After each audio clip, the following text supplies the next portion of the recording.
We good? All right. What's up, everybody? You're listening to Justin Needs a Hobby. I'm Justin. I got my boy with me, German. What's going on, everybody? I'm German. Yeah, and I like we keep talking like this, but actually, like right up on the mic. But actually, we don't even gotta do that. Like, yo. So today, on today's episode, we're gonna be talking about coaching. German is a guy that I've known for a while over here around the neighborhood. He's kind of like a local celebrity, low key. This man, he gets everybody hyped. You know what I'm saying? Around the way, even though he doesn't work over here in the area anymore. But now we've created a bit of a friendship just through seeing him like just about every weekend when I go eat or go get drinks. You know, the man be chefing up the real good cocktails, you know, that mezcal, you know what I'm saying? So the dude, you know what I'm saying, he's doing this thing. Today we're gonna talk about coaching because that's one of his hobbies. And this podcast is about hobbies. It's called Justin Needs a Hobby.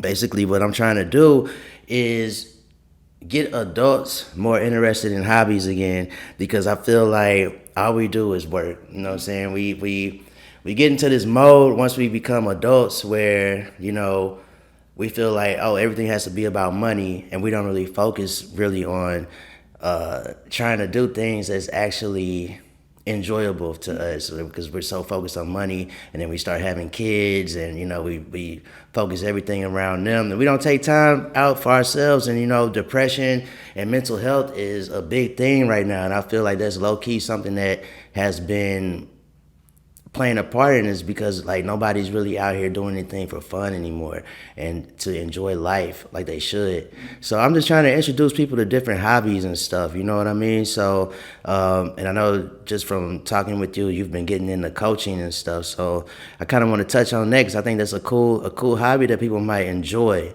So let's talk about.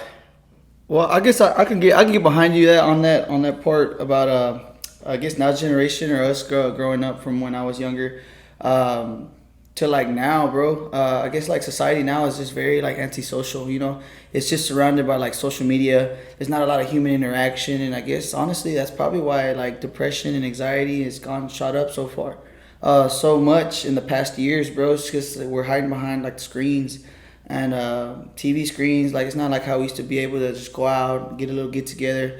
We have our phones now, just call you up, hey, what's going on, bro? Have a 5-minute conversation, whereas compared to being in the past where we meet up, you know? Yeah. Meet up, then we have that conversation. It kind of forced us to interact with other people's, and I can kind of get behind that. Like over the years, like hobbies have gone down, you know? Yeah. I'm a young coach. I'm only 22, man. And yeah, my name's German Peña. I do bartend. I used to bartend in the Bishop Arts area. I shifted down in the lower Greenville and upper downtown. So yeah, I just kind of pop around bars and stuff, and I got into coaching recently, and within the past year, I played baseball for about 18 years of my life. Played college ball up until like my early freshman year, bro. I had re-injured my groin, and then I had to stop playing. It wasn't safe for me to play anymore, and from there I just kind of I actually never really thought about. Well, I thought about coaching all my life, just didn't know how to get started with it. And I actually got contacted by one of my old coaches actually back in the days, and he was like, "Hey man, I'm working with the Rangers right now, and we have an opportunity I think you'll like. Hit me up." So hey, you know what? We coach kids that are coming into the program. So we offer a program for kids that from ages. Well, I have the age groups from 12 to 16, so borderline middle school up until like high school, freshman, sophomore year. And we give them the opportunity, show them basics for kids that have never played before, even underprivileged kids that never got the chance or ability to. So the Rangers give a program where coaches go through our classes and stuff, and yeah, we just coach it up. Nice, dude. That's pretty dope, bro. Like, and we got these shots. I totally forgot about it. Like, bro, like, yo, like, so this is like for everybody listening or watching. Every time I see German, dog, this dude was always pouring up the shot. So I was like, man, we gotta have a shot ready, man. So yo, like, cheers, wine. We got wine over there. Come on, man, put your cup up, bro. Come on, get in the shot, baby. Let's do it. Yeah, cheers. Salud. That's good. It ain't bad. It's good for tequila. Sweet. Lobos, that's the LeBron James tequila from what I heard. It hits. It's nice. It's got like a mezcal. Got like a mezcal cask, bro. Yeah, yeah. I don't know what that means, but I know mezcal, but I don't know what that little cast what the Cask. So a lot of times when tequila's made, they're made in like fresh barrels. Tequila's brewed in it, not brewed, but fermented in it. And so then sometimes they take what mezcal is made in, like the barrel itself, and they add tequila in it. So it's got hints or like sparks of what mezcal would taste like in the tequila. So it's not mezcal, but it's got hints of it. Okay. So Yeah. it's made different.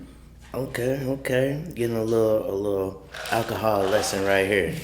You know what I'm saying? The man knows his drinks, you dig? But yeah, man, so like let's get back to the baseball. So let's go back a little bit. So like you played 18 years, you said. Mm-hmm. And what position and then when did you stop? Like at what age? Like Oh, dude, I started roughly. I was probably like 3 or 4 years old, man. And honestly, I was a little badass little kid, man. I'll be honest with you. I had ADHD growing up, so like I was always like bouncing off the walls, even to today. So honestly, my grandparents and my parents decided that I needed to pick up on something to entertain me.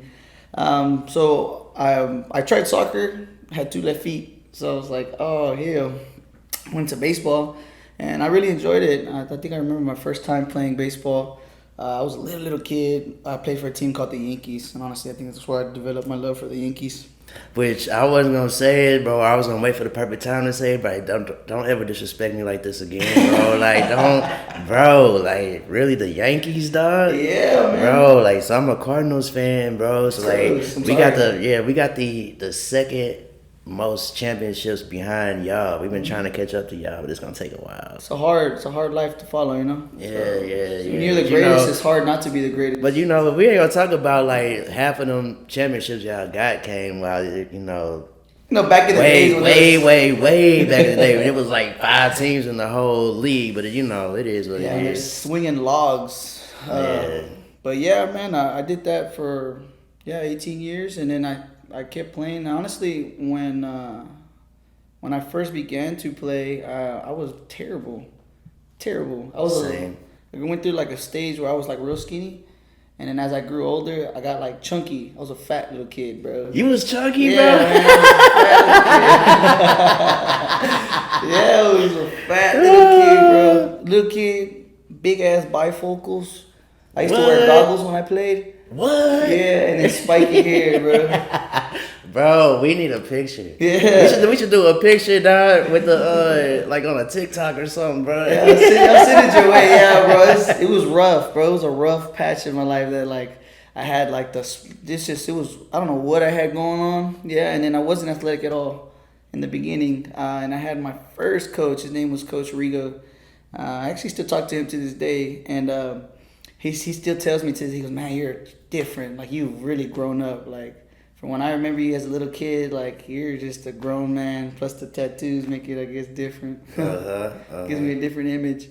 So yeah, I did that, and I sucked in the beginning. It took a lot of work, and then I just developed to like love the game, man. Like genuinely love it. Like when I couldn't, even as a little kid, bro, you don't think about it, but like that would go through my mind, like thinking like, oh man, like I can't wait to like play again, play. And back then I would always play like once a week, practice maybe once or twice. And I'm like, man, I can't wait till next week. Can't wait till next week's game. Even if I sucked, like I developed like the craving, like the competitiveness of like wanting to grow as a player. And eventually I started putting man hours on my own. Caught myself a couple times as a kid looking in the mirror, practicing my swing, maybe even my pitching motion. But I started off in the outfield. I was a right fielder. And if you know baseball, right field is probably the most dead area on the field. Like you just stand there. A lot of times you get a lot of right-handed batters that take it to left field. So right field is just kind of like a standing zone. So I started off there. As I grew older, I made my way to the infield. And since I was a thicker guy, a lot of times thicker guys are either catchers or third basemen. Mm-hmm. So catching wasn't for me. I wasn't very athletic. So they put me on third base. And then from there, I developed like not being afraid of the ball. A lot of times it's like the biggest problem in kids being afraid of the ball. So I took a couple balls to the chest. My coach was like, "Hey, you're pretty good. Do your wall back there." Put me behind the plate. Tried catching for a little bit. Didn't work out. Went back to third base. And then from there, I just kind of so the more that I learned the game, the more positions that I learned on my own. So it was quite an adventure. If I can, it's too long of a story, but yeah, it's just a long process, man, to get to where I was and where I am right now. Okay. All right. And then so like did you play in like high school? You said you played in college too, right? Mm-hmm. Okay. So during that time, something that stood out to me that you mentioned was like you yourself had a coach that you even talked to this day. That so maybe like how important was the coaching and developing that as a player, like that relationship with the coach? How important was that for you? Honestly, bro, it was a big part, man. I was a very stubborn kid, growing up, and honestly, I wasn't the best behaving. But I mean, having I look back at like the times of like coaching, and I remember every single coach that I've had along the line, and I remember like what I needed as a coach and what I didn't get from my coach.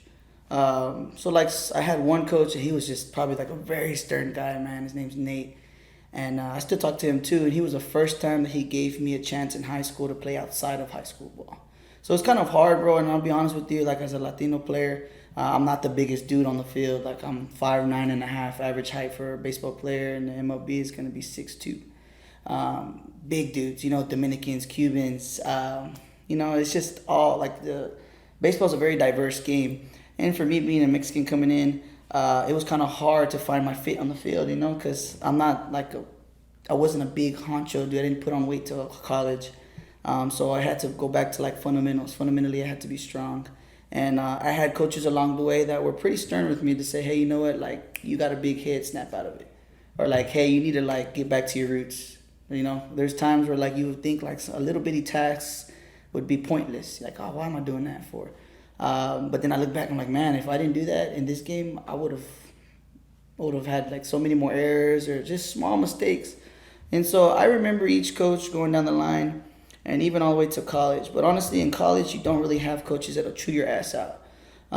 The coaches will just, hey, you know what, like the game. Basically, you're a grown man. They're there as a role model to say, hey, you know what, you're good enough to play. I'm going to put you on the field. And maybe chew your ass out if you're being lazy. But other than that, I mean, yeah, they never gave me like a helping hand in college compared to when I was younger. And I think that's really affected my coaching style even today. I think like when it comes to like kids, each kid intakes information at a different pace. So like say a kid that I talk real nice, real kindly to, maybe he won't intake it, right? Maybe me like screaming at him and be like, hey, you know what? Like just being a stern figure for him, helps him. It'll cause him to have like, oh, okay, now I have to have that discipline to say, hey, you know what? Like coach screamed at me countless times, hey, don't do this, don't do this, don't do this. And when game time comes and like they don't realize it, but they do it unintentionally. And it's because I'm that little voice in their head that's like, hey, don't do that. Hey, don't do that. Hey, don't be lazy. Hustle off the field. Hey, don't be lazy. Make that play. Even if you don't get to it, it's just the hustle that counts. And so, yeah, it just really gave me like a better outlook on. I think my coaches have had a huge impact. Do I wish that things were different growing up? Like maybe I do wish that they would have like humbled me a little bit more growing up. I had a very big head. Because once I got to a certain stage, I was very talented in a way, but then I was like, so they were like gassing you up, like, hey man, you dope. And so like you don't think about it, man. Like you go like so when a team would pick me up, like, hey, come play with me. I'd be like, I'm the shit. Like I'm gonna come over here and I'm gonna play my heart out. And they wouldn't tell me anything. They wouldn't do anything to improve my game because all they were thinking about is like, hey, I'm just gonna win. I just want to win, so I'm gonna collect. And when you play outside baseball, outside of like high school, see there's like AA, AAA majors. There's like different divisions for baseball as you go in, and the better playing that you do, you get ranked nationally, and then your name goes into a database, and from there like they keep tabs on you. So it's the USSSA. So I was registered under USSSA, and basically it's an organization for baseball. So whenever coaches like scouts, and whenever they go scouting, if you're not a big D1 school or a high school, if you're not like a like a 6A school or anything, they're not looking at you. So I came from Adamson. Adamson wasn't a big baseball school, so I didn't get any looks from that. So if it wasn't for me playing outside ball, I would have never been able to play at the next level or have the opportunity to. All right, all right. Wait a minute. So you went from high school. All right, so high school, after college, you started playing in what's it called? Oh no, so I played outside ball since middle school. So Wait, what? All right, what's outside ball? so well, obviously like high schools, whether it's a public school, maybe like a charter school or like any school, they provide like sports for kids that aren't able to play. And so when you play outside ball, for baseball, it's called USSSA. It's a USSSA division. Triple SA. Yeah, so it's USSSA, Okay. and it's basically like the MLB almost. So now the MLB is its own division, right? That's like a major league baseball. You're not in school. Yeah. You're not, that's just your job. That's just the occupation itself. Mm-hmm. Well, it's like that, but for kids or for like adolescents. And so then you go in and you play. So it's USSSA baseball. So from there, when you start off in single A, or what people call recreation ball. So like when you go down to like parks, Keys Park, Colorado, Kid Springs, they all offer leagues for kids that are like intro level. Mm-hmm. Once you start off, then you go off and you can play like tournaments. So it'll never be just like a regular league. It'll be like tournaments. So you go play a tournament, Cedar Hill. Cedar Hill is probably the more popular ones. You go, and so as you play, they keep your stats, hits, if you're a pitcher, throwouts, strikeouts, stuff like that. So they keep everything tabbed up, and as you grow as a player, you move on to the next stage. So from single A, you go to double A. So you play double A, and then once you go to double A, you basically do well enough, or say a team picks you up. Then you play at AAA. But once you get to a certain level, you can't go back to down a level. So if you're playing AAA baseball, you can't come down and play single A baseball. You have to stay up in the AAAs. And then definitely when you But what if you go to the AAA and you not? They thought that you was ready for AAA, but you wasn't ready for AAA. Could they send you back down? Or no, not necessarily, because you've already have that experience that other players don't. Now you can go down a level, I believe, nowadays. From what I'm aware of, because the rules change. Baseball is very volatile, so the rules change as the times grow. So I do believe that you can go down a level. So if you go up to AAA and you're not really feeling it, you're like not doing too well, they'll move you down to double A. Okay. But in baseball, it's very competitive. So if you're not making it AAA and you've already moved up, you're shit out of luck. Like you're either gonna grow as a player or you're just not gonna make the cut. And usually, if you're up in the AAAs, bro, like. You're pretty good. You can say that you're pretty good in baseball. Yeah. So, and then you go up to AAA majors. But usually, like, scouts see that. And then as you're playing, like, you pick up attention. So that's how, like, you see prospects, like in basketball, you see guys that are playing in, like, the small divisions, like LeBron James' son and stuff that they play outside of outside of school. Those leagues are the same ones as what we play in baseball. Right. So, yeah.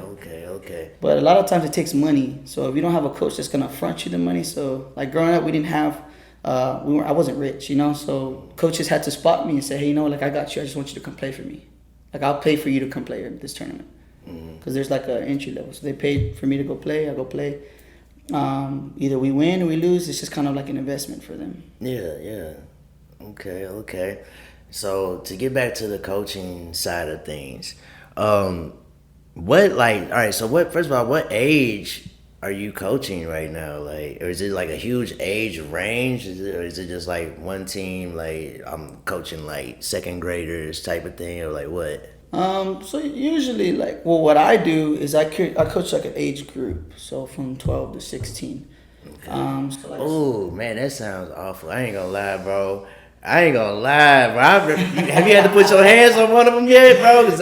No. That sounds awful. That's like puberty and like high school, bro. All in one. Man, Man, I've been to strangle one of them little dudes. I felt like that, man. I feel it because I see myself in some of the players that I coached. It takes a lot of patience. So like I think so. I had this one kid, bro. I'm gonna be honest with you. His name's No, don't say no names, please. I'm gonna get you in trouble, bro. Now, yeah, I had this one kid, and he just reminded me so much of myself, man. Just very, but he was probably way more advanced than I was ever. He just had natural talent, man. He was super super good, tall dude, but he was young, you know. And I just when our first practice comes up to me, hey coach, how fast you throw? I'm like, oh, well, you know, I never really got up in there. So I was like little, and I was kind of scrawny when I played. Last time I got clocked out, but I was probably like high 80s. I touched 90s a couple of times. Was he a pitcher or not? Nah, he was just a utility player. Played anywhere that I put him. He goes, man, honestly, if you were to throw against me, coach, I'll take you over. He's like, oh, Rocky. I was like, okay, all right. So I had like a 34-inch bat, which is a pretty big bat. I said, hey, bro, go grab my bat. I said, hey, son, go grab my bat. He goes, grabs it. He's like, oh, shit. Grabs it 2 hands, put it over his shoulder. I grab it with one arm, and I put it over my shoulder. And I was like, you see that? Like, I do this on a daily. I said, that would have took your whole energy to swing this. So this is what I do. And then he was like, man, coach, whatever. I said, okay, well, then let me show him a little bit and kind of humble him. So then I was like, hey, give me one of those balls. Goes, grabs it, gives it to me. I said, hey, go stand on the other side of the field. They hadn't warmed up or nothing. Chunked it to him, hit him in the chest. He missed the ball, though. Like, when I say hit him in the chest, the ball hit his glove, and he missed it, and it hit him in his chest. Ooh. And then he goes, ooh. And I said, ooh. I was looking from a distance, and he picked it up and ran over. He took it like a champ. He goes, oh, damn, coach. I said, what can I say, son? I said, go ahead and take a lap real quick. Had to humble him. Had to humble him. Wait, you hit dude in his chest, then made him run a lap, bro? I needed that as a kid growing up. Man, I'll be honest with you. I was a asshole, bro, growing up. And so, yeah, I was like, go ahead and take a lap. So he went and took a lap. After that, I earned his respect. That respect was earned. From there, like, he was very like a sponge, you know? And I love that. So you get people like kids like that. And luckily, my past year, I had like a very good group of kids, bro. I was blessed to have a good group of kids. So okay, that's cool. But yeah, I coached 12 to 16, and but usually like there's like age groups. Like in coaching, it can be like 12U. So any kid that's under 12 can play. Okay. Any kid, there's like 13U, 14U, 16U, 18U, but 18U is like adults. So then, but if you go to 18U, any kid under 18, you can coach, you can play. So it just kind of depends on where you coach, where you go, what league you're in. And for me that I worked with the Rangers, they give you a gauge group, and it's called the Junior League. And then once they get 17, and 17 and up is the Senior League. So then that's when they're in high school. But the cool part about coaching, bro, is that you're preparing them for like a next level. Mm-hmm. And honestly, a lot of people don't see it, but man, like I said, like that's like an impact in my head, like growing up, that I got to, I got to see those coaches like push me along the next level and then pass me on to the next coach, and then they show me what they can. I learned as much as I could, and then they passed you on to the next coach. So that's the good thing about like coaching, is that there's always something to like learn. Even me as a coach, like there's always something that's kind of intake. So like I had to be like a role model for like a lot of these kids, to tell them like, or give them or provide them with the information that they might not be able to be introduced to, because of maybe like income problems, or maybe they just aren't able, they don't have the knowledge to know like, hey, I want to play college, where do I start? Hey, I want to play college, like how would I get the attention of it? And so it's pretty cool, man. It's a cool experience to be able to like interact with them. So it's super, super dope though. Yeah, man. Yeah, I think it would be cool to like so this is gonna sound really crazy. So like I don't really interact with kids like at all. Like, you know what I'm saying? Like I have a nephew and a niece, but they're like pretty much grown. Like I have a nephew that's like 24 and a niece that's like 17. I got some younger cousins, but since they're all in St. Louis, like I don't really get to interact with them all that much. So like I don't really interact with kids very much, but when I do interact with kids, it's when I go into I have one of those Oculus 3D VR things, bro. And I be on there playing paintball, bro. In the metaverse. In the metaverse, bro. Like, I be in there popping them kids up, bro. And I be interacting with them, bro. And, like, it is fun to, like, interact with the kids, bro. Like, you can see that they usually are trying to, like, impress me.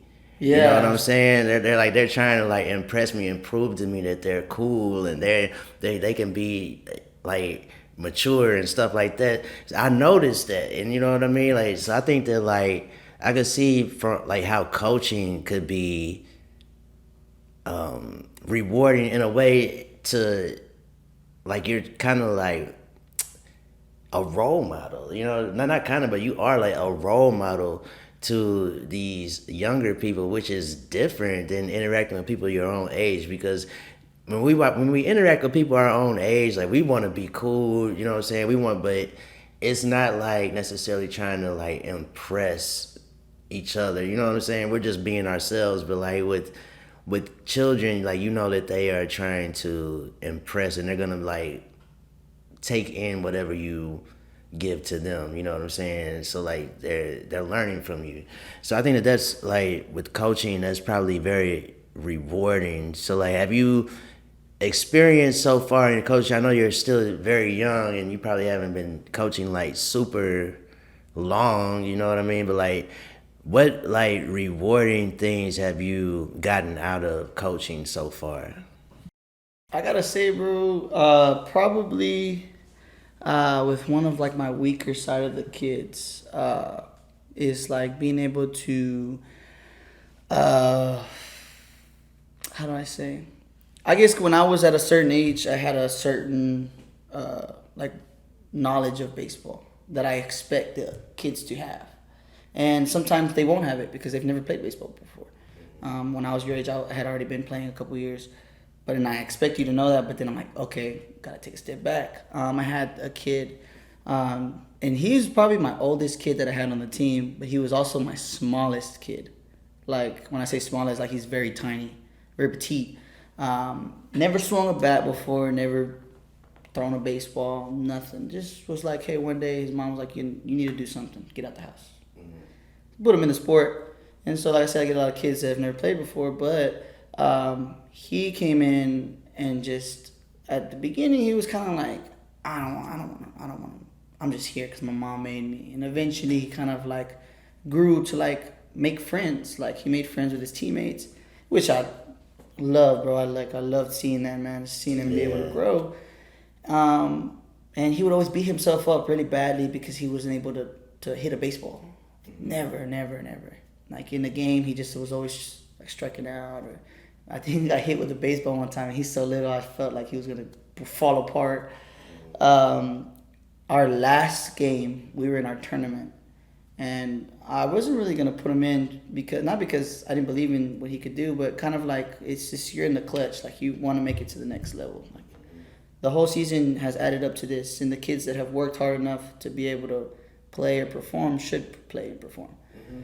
He never missed a baseball practice, and so I felt like, you know what, like he deserves it. He needs to put him in. So I put him in my leadoff spot, and so I figured, hey, you know what, if he strikes out, no harm done. It's okay. Comes in, first at bat, and a strike flies by. Boom, strike one.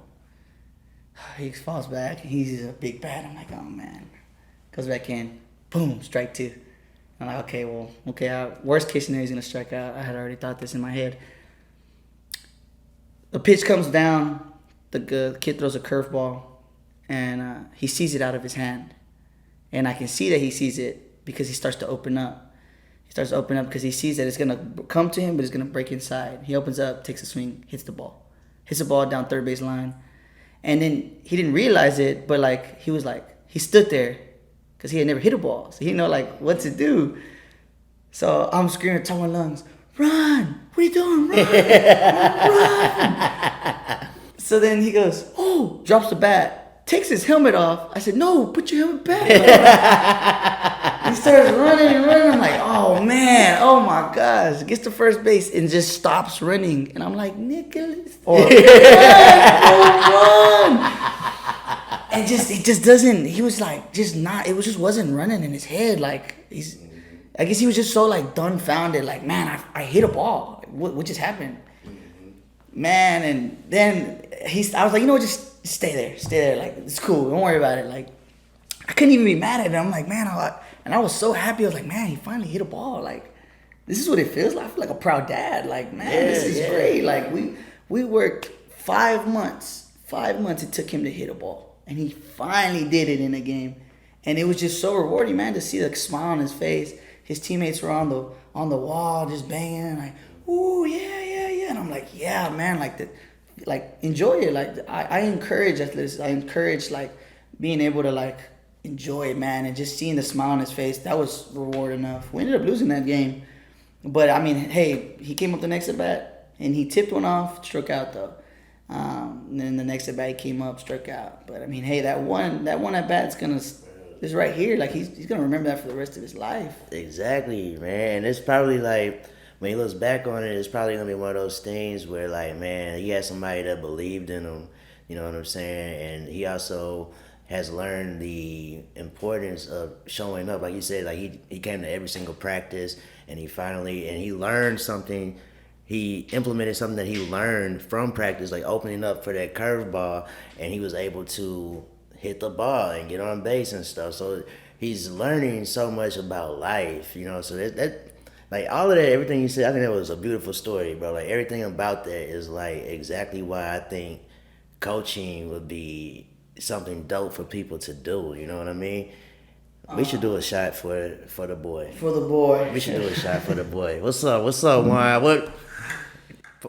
Juan, the little bartender right here, man. He a videographer. He ain't know you was taking your job, man. It's my day off, man. Enjoying it. It's my day off out here. Yeah. It's been a while since I had somebody pour me a shot, man. Usually I don't do the pouring. Take a shot. Yeah, come on, Juan. Come on. And so for you ever had any interest in like coaching, or maybe even like interest in like teaching? No. I so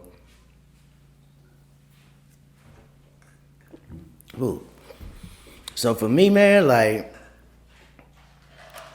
I don't know, my patience is very low. I don't know. I feel like I would be hard on people. I don't know that, but it would probably offer up some. I don't know, if I did it probably would be good for me, honestly, to learn how to be more patient with people, because like I'm very quick to like, I would cut people off, like, so like, you know, I used to be a bodybuilder and stuff, so people will always ask me like, oh, you should be my trainer, man. Like, bro, I have zero like negative interest in being anybody's personal trainer, because people have so many like excuses when it comes to like getting in shape. You know what I'm saying? They gonna eat bad. If you try to get them to do squats or deadlifts, it's like, oh, I can't do it because of this, I can't do it because of that.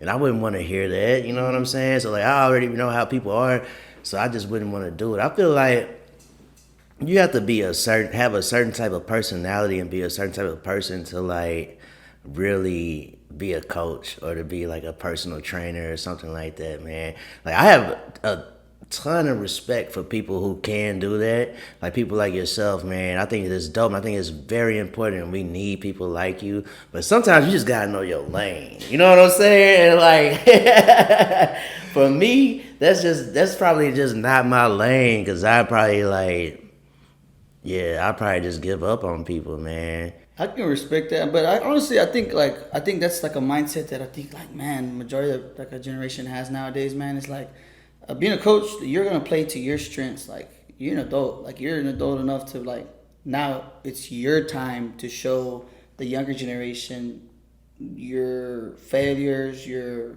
winnings, and then they learn from it. And so like, my coaching style is, I'm pretty tough, man. Like, I can be a tough. Like, I'm very patient. At the same time, like, I'm the coach that I want to be able to be like, you're gonna remember me. You're gonna remember me one way or another. Like, if I gotta be an asshole, I'm gonna be an asshole. But it's not because I'm doing it to hurt you. I'm gonna nourish you. It's like being able to nourish like a seed that's gonna grow eventually. You plant a seed, At first, it's hard, man. You're like, man, I need to get it out of its shell. I need it to grow. I need it to sprout. But it takes time and patience for it to get that way. You gotta water it. You gotta give it sunlight and make sure the dirt has nutrients. You gotta do a whole bunch of stuff for it. But eventually, it's gonna be like, hey, you know what? Like now, I need you to grow on your own. Like now, I need you to. I gave you the tools to grow. So whether they like the way I coach or not, they're gonna remember me because I gave them those tools. So you can play to your own strengths. And I think like that's what a lot of people don't understand as a coach is that there's not a book that'll tell you like this is how you're gonna be the best coach. Like this is how you're gonna be a college or this is how you're gonna be in the MLB coaching. Nah, like that's something that you gotta like learn. That you gotta nourish that. So if like I feel like because man, I seen like when you were a bodybuilder, man, you're cut. I'm talking about like I think you posted a picture the other day. And I was like, like man, who the hell? I was like, okay, like I see you, man. Like man, you got muscle in your jaw. I ain't never seen that, man.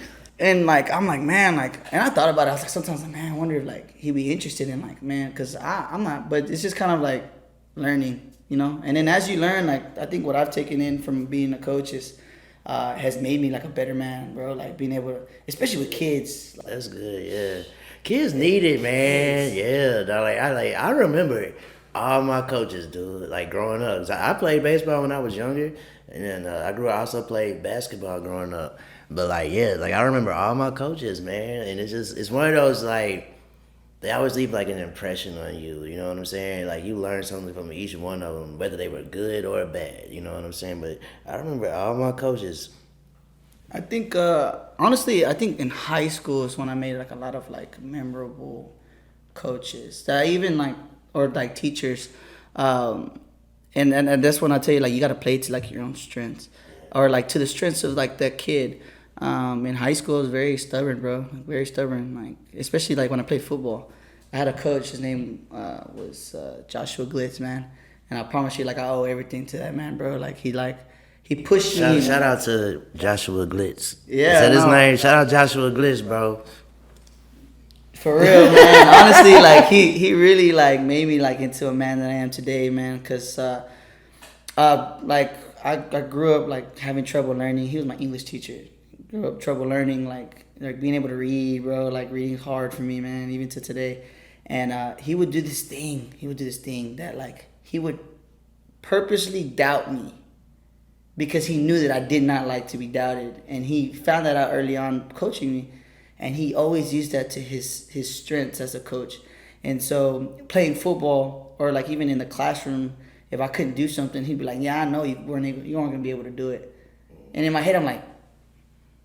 You're gonna sit there and tell me like I can't do this? Oh man, you're crazy. I'm gonna watch. I'm gonna do it. And then I would do it and he goes, well, see, I told you so. And then I would be like, damn, he played me. Like unintentionally, you know? Yeah, that's so wild. See, for me, if I was a kid, so if a coach would have told me that, I'd have been like, I'm sensitive, bro. I would have been like, see, I knew it. I know I ain't supposed to be here, bro. I'd have been home crying, like, bro, I can't. Like, man, I remember one time my coach tried that on me, bro. In basketball, he was like, hey, man, I don't know if you gonna be ready. Well, we was playing in the AAU league, and we were like doing some tournament, like, and if we would have won, we were gonna go to like Cocoa Beach, Florida, or something like that. Which we ended up winning that and going to Cocoa Beach, Florida. But like before going out, you know what I'm saying, into the tournament, he was like, "Hey, man, one of the coaches don't think you're ready and all this stuff." I didn't at the time. I think I was like maybe 10, 11 years old. At the time, I didn't understand what he was doing. Mm-hmm. So like in my eyes, he was telling me like, "Hey, you're not good enough. I don't know if we need you on the team." But basically what he was trying to do was like motivate me in order to like step my game up and be able to like, you know what I'm saying, get into it. Like me and my dad used to come to my practices, so we were walking back to his truck, and I just broke down crying on the way to the truck. I was like, man, he was like, what's wrong? I was like, the coach said I can't play in the tournament. My dad was like, what? First of all, I interpreted it the whole wrong way. He never said that I couldn't play, you know what I'm saying, in the tournament. He was just saying one of the coaches said you might not be ready to play in the tournament. But you know what I'm saying? When you a kid, you hear what you think you heard, yeah. Did you think what you want to hear? I'm like, he said I couldn't play, but like, so my dad and went over there probably and chewed the dude out. You know what I'm saying? For no reason. And then the coach came over to the car. I'm in the car like in the passenger seat crying. He's like, man, he's like, hey, you know, sorry, I shouldn't even have said nothing. You know what I'm saying? Blah blah. You know what I'm saying? So this is like, and you probably so like, that's a good point. It's like all of the. So you probably coach a decent amount of kids from if you're doing like from 12 to 16. Like it's probably so just like within coaching, there's probably so many different styles that you have to cater to on each kid. You know what I'm saying? So like talk about that, like because I know it's like sensitive kids like myself. You know what I'm saying? But then you got the kids who you mentioned earlier, like who have the big head. They ready for all the smoke. You know what I'm saying? So like, how do you navigate that? Trying to figure out. Man, it's kind of like you gotta feel the water, man. You just you gotta really pay attention to like small details that certain kids give off. You know, a lot of kids they come in and they're very timid, you know, but in the inside they're actually like, oh, I'm the shit, I'm not gonna talk. Or they can be like, oh, I'm not too good, I don't want to say anything, you know. So there's different ways that you can interpret a kid, but I kind of like thinking about it like.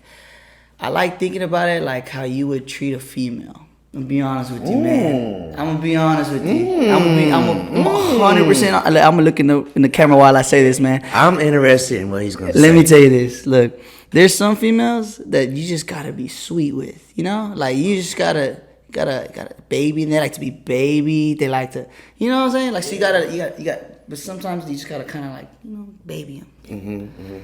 Then there's certain females that are just like got thick skin.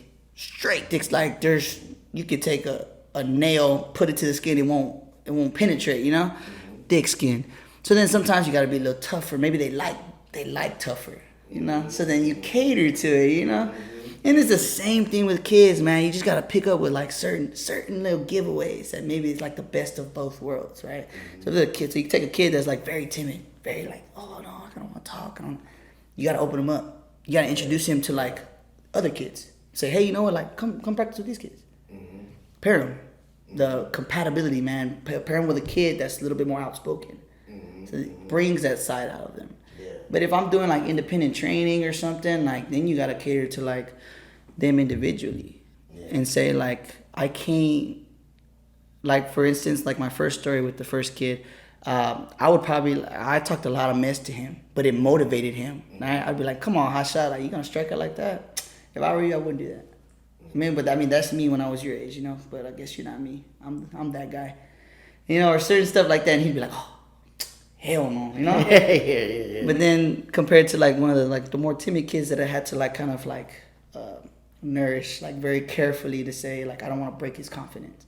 So maybe I'd poke at him, maybe give him a little nudge, like I think you could have done better, Nicholas. Come on, man. Oh, hey, like come on, bro, like. It's just like throwing random names and stuff, but like, hey, like, come on, just you can do it. I know you can. Just believe in yourself. Something like that. Just kind of like, okay, he's poking at me. He's saying that what I did wasn't enough, but that I can do more. So there's certain stuff that you can kind of cater to it, bro. Like I said, it's just you learn as like time comes, and as you work with like different kids, different types, different styles, different sizes, different races. Like you just kind of you find your median. It's all just a learning curve, man. But like I said, it's just you kind of gotta think of kids like you think of like women, man. You find your groove, you stick with it, and then you know if it don't work out, then you just next try, you know. For sure. Before I forget, I got you a little something. So one thing I want to do for like my guests, dog, is like give them a gift. Every time they come, like every time I have somebody come in, because you guys are doing me a solid, you know what I'm saying, coming down here, and you know what I'm saying, I appreciate that, you know what I'm saying, I rock with that, and you always been a solid dude anyway. Every time I see you, you know what I'm saying, we always rocking. So, I got you this, bro. Every time I get somebody a gift, it's either gonna supplement their current what do you call it? Their current hobby, or it's gonna be introduce you to a new hobby. So I'm gonna try to introduce you to something new. Maybe you try. I want you to at least try it once. So let's see what you. I got it. Wait, hold on. You put it on here because this is a local. I got it from AJ Vagabonds. This is the neighborhood, you know what I'm saying? You know that little blue house. Oh, right here in Bishop Arts. Yeah, Bishop Arts, yeah. Crips, right? Yeah. Crepes. He said that boy said Crips. We ain't shooting up no bloods today, you know what I'm saying? But like, man. AJ Vagabonds. Ooh, this actually, bro. I have played this before. Yeah, bro. I have played it, man. Bro. Yeah, that's disc golf, man. Yeah. I'm a golfer, and I play a little frisbee. But yeah, I played this actually with that coach I was talking to you about, Joshua Gliss, man. He introduced me into it in high school actually, and yeah, he would take us out, play. I don't know, like a random day, a bunch of us kids, man. Or guys, and just go out and play, bro. But yeah, bro, appreciate it so much. Man. I really do For appreciate sure, bro. Like, yeah, cause you know what I'm saying. Like, I haven't played in like 10 years, but I played it like when I lived in KC, man. Me and I had a roommate that we would go and like play it, and like we loved it, bro. Like, I thought it was fun. It's competitive, but it's also a good way to get outside and you get to walk around, get some steps in. You know what I'm saying? And it's a little joint, right? It's a little spot like right down the street that we could do it. Right yeah. Here By Lake Cliff? Lake Cliff, yeah. Yeah, bro. Yeah, So yeah, man, now you got some frisbee, bro. You can go out there, you know what I'm saying, on your off days when you're not slinging them drinks. You know what I'm saying? You can go out there and do your thing. You know what I'm saying? Man. I've been trying to lose some weight too, you know what I mean? Yeah, you know what I'm saying? Belly. Me too. I ain't even supposed to be drinking right now, but It's tequila, bro. Little to no carbs. Yeah, little to no carbs.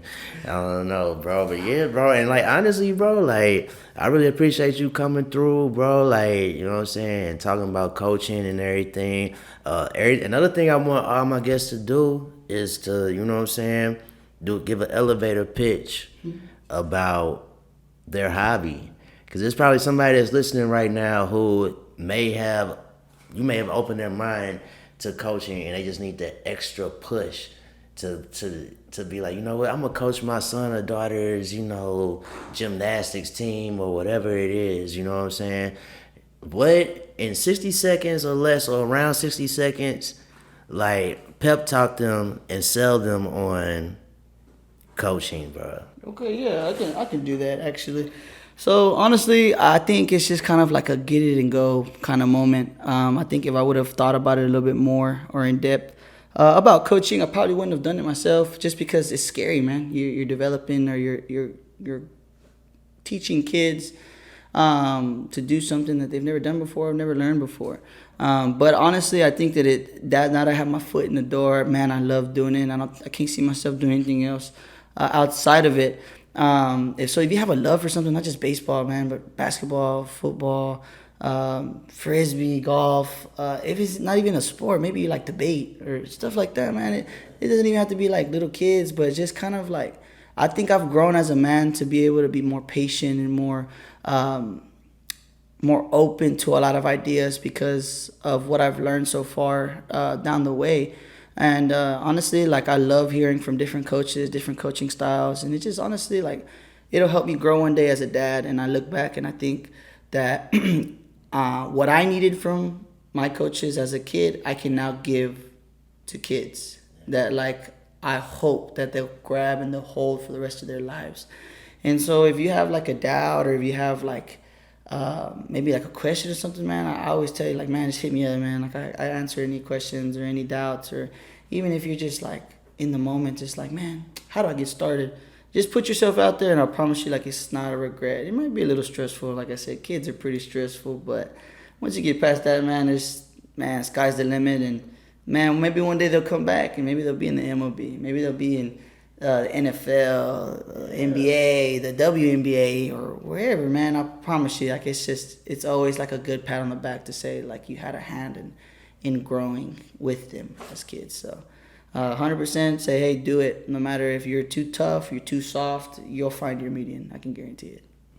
That was dope, bro. And you brought up a good point. Like, this could actually be your retirement plan, low key. Like, one of these kids might grow up and be playing for the little sorry Yankees one day. You know what I'm saying? Like they might be get that big old contract and be like, yo, I want to hook up all the coaches that helped me get to where I'm at. So he might throw you a little money. That's you a know little what I'm side saying? hustle. Throw Yeah. him something. Yeah. So definitely, man, it's just kind of you just gotta do it. You know, just get out there and just do it. You will never do it if you just keep doubting yourself. So Exactly. be the stepping stone that you wish someone else was for you as a kid. So definitely do it, man. For sure. Hey, how can everybody that's listening or watching, how can they reach you? If you want to be reached, you don't got to give out any social media if you don't want, but like, feel free to plug whatever you want to plug, give any shout outs to anybody, you know what I'm saying? However you want, whatever, it's your moment. All right, well, shout out to my boy Justin over here for having me on the podcast for one. This is a great opportunity to kind of make awareness or bring awareness to young adults or even like the adults growing that want to get in to coaching, man. Like I said, 100%, I can back you behind it.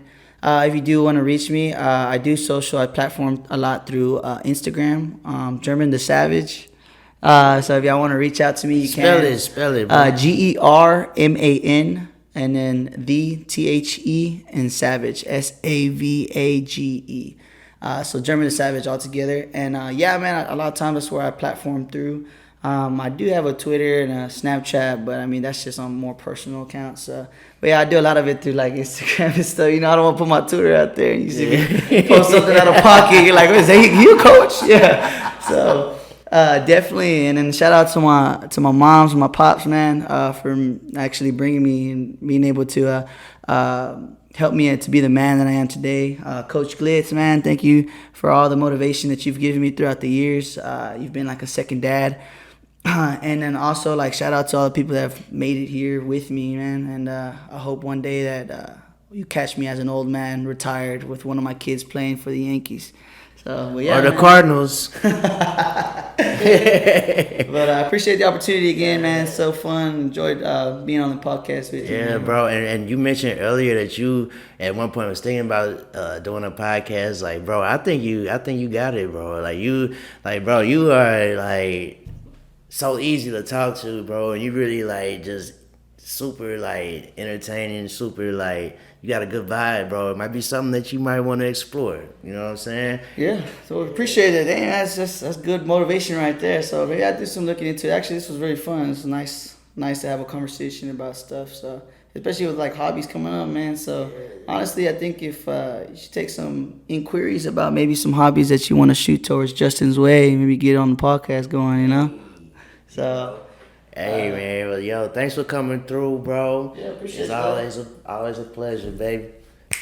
Yeah. See y'all. Hey, hey, we out of here. Justin needs a hobby, coaching. That boy German Peña. We up here doing our thing, baby. Hey, see you next time. That was good, bro. Yes, sir.